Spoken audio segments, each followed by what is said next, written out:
No dia 17 de setembro, comemoramos São Roberto Bellarmino.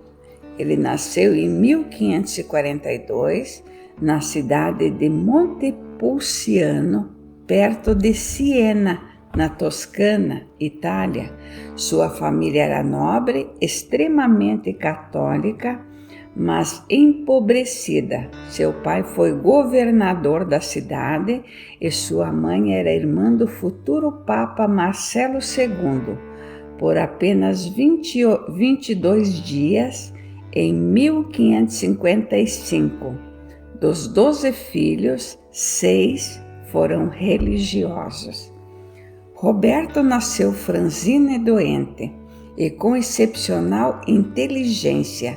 Desde cedo muito estudioso, aprendia com facilidade, gostando de visitar o Santíssimo Sacramento e fazer os jejuns do Advento e da Quaresma.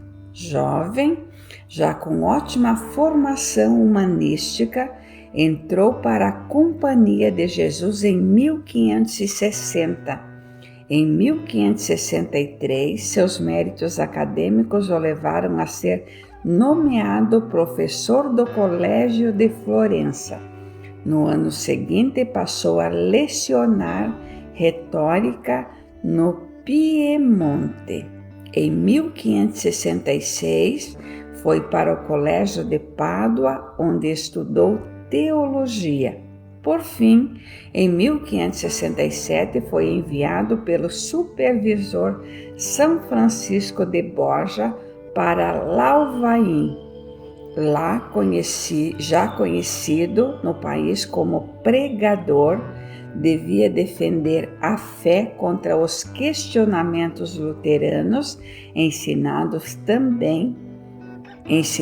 também teologia.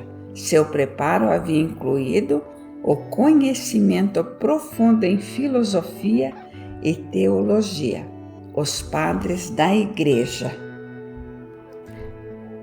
São Tomás de Aquino e outros doutores da Igreja, os concílios e a história da Igreja. Foi ordenado sacerdote em 1570. Entre 1576 e 1586, lecionou apologética para ensinar a verdadeira doutrina no Colégio Romano, convocado pelo Papa Gregório XIII, que estava preocupado com os erros que se espalhavam nos centros universitários.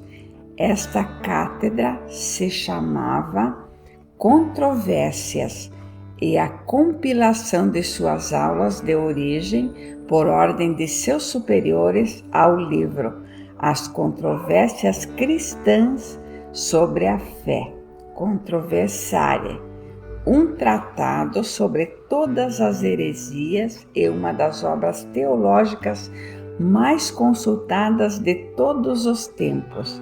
Seu conteúdo une a sabedoria das ciências terrenas, o conhecimento espiritual e a fé.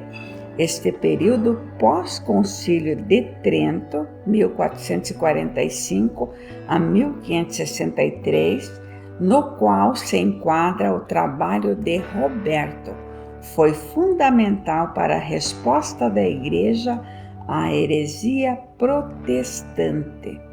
Em 1588 a 1594, Roberto foi pai espiritual dos alunos jesuítas no Colégio Romano, então com cerca de 2.000 estudantes, incluindo São Luís Gonzaga.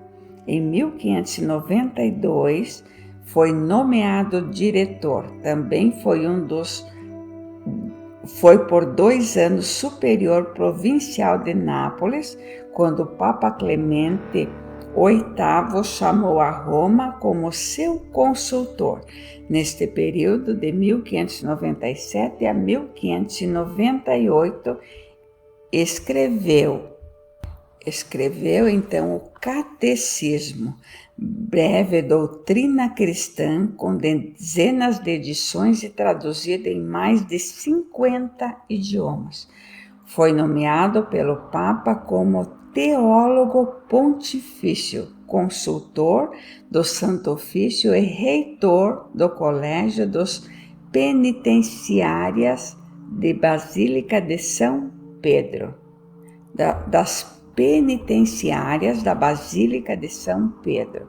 Em 1599, tornou-se cardeal e em 1602 arcebispo de Capua, contra sua vontade, mas por obediência, destacando-se nas pregações, pelas visitas semanais às paróquias, pela criação de um conselho provincial e pela convocação de 3 sínodos diocesanos.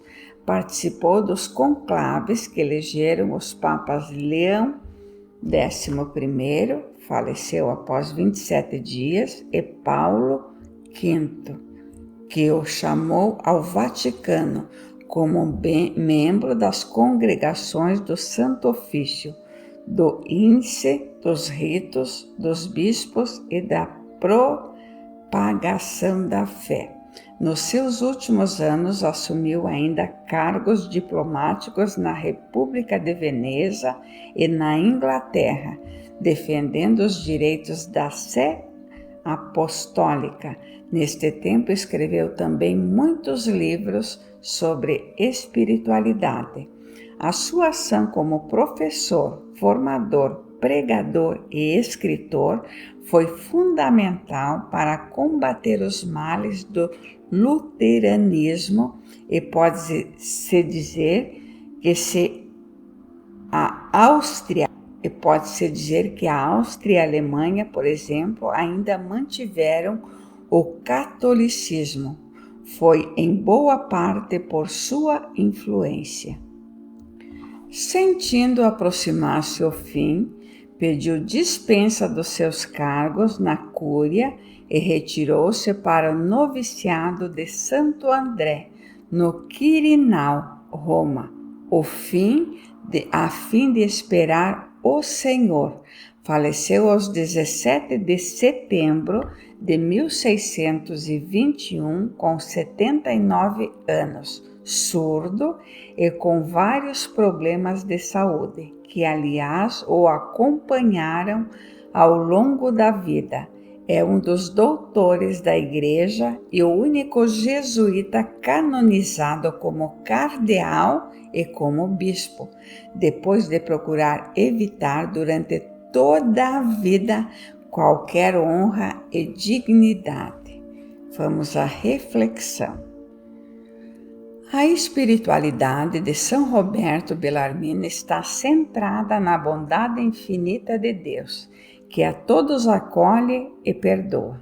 Se há sinceridade na alma, destaca também a oração, fonte de união com Deus e, portanto, de alegria e serenidade. Sua formação jesuíta, com a prática dos exercícios espirituais de Santo Inácio de Loyola, lembra sempre a finitude desta vida e assim a sua razão de ser e objetivo, a glória de Deus. Tudo mais é secundário, é caminho, sucesso ou fracasso nas coisas humanas. O único que verdadeiramente importa é servir com amor a Deus e, portanto, tudo o que fazemos desde levar somente isto em consideração. É preciso prestarmos atenção ao que fazemos para corrigir a direção sempre que necessário. Neste sentido, como sempre, a oração, os sacramentos e o conhecimento da verdade são essenciais. A apologética, isto é, a defesa das verdades da Igreja, enfrenta hoje desafio ainda maior do que nos começos do protestantismo, e muito devemos rezar pela santa formação do clero, em primeiro lugar, e dos fiéis, As universidades, cuja origem foi de iniciativa católica, fato histórico incontestável, atualmente funcionam em grande número como centros de apostasia, mundanismo e ideologias ateias, se o diabo conseguiu agir no paraíso terrestre. Não surpreende que haja em qualquer instituto deste mundo, mas isso não significa que necessariamente vá triunfar. Depende da resposta da nossa santidade pessoal, fundamentalmente, e que inclui todos os esforços necessários para combater o mal e a mentira na formação das pessoas, começando em casa, nos colégios, universidades, seminários. Deus nunca deixará de dar as graças necessárias. Mas como agem os católicos que são pais, professores, sacerdotes, bispos responsáveis? Há de se pensar. Vamos juntos fazer a oração de São Roberto Bellarmino? Senhor Deus, de sabedoria infinita, e que sempre nos ensinais a verdade, concedei-nos pela intercessão de São Roberto Bellarmino buscarmos, pela oração e aprofundamento no conhecimento da vossa doutrina, não nos deixarmos abater pelas doenças, principalmente da alma, mas vivermos coerentemente uma intrépida defesa da fé, com exemplo e ensino, para assim reavermos, por vossa graça e nobreza, na condição humana, decaída pelo pecado. Por nosso Senhor Jesus Cristo e Nossa Senhora. Amém. São Roberto Bellarmino, intercedei junto ao Pai por cada um de nós. Amém.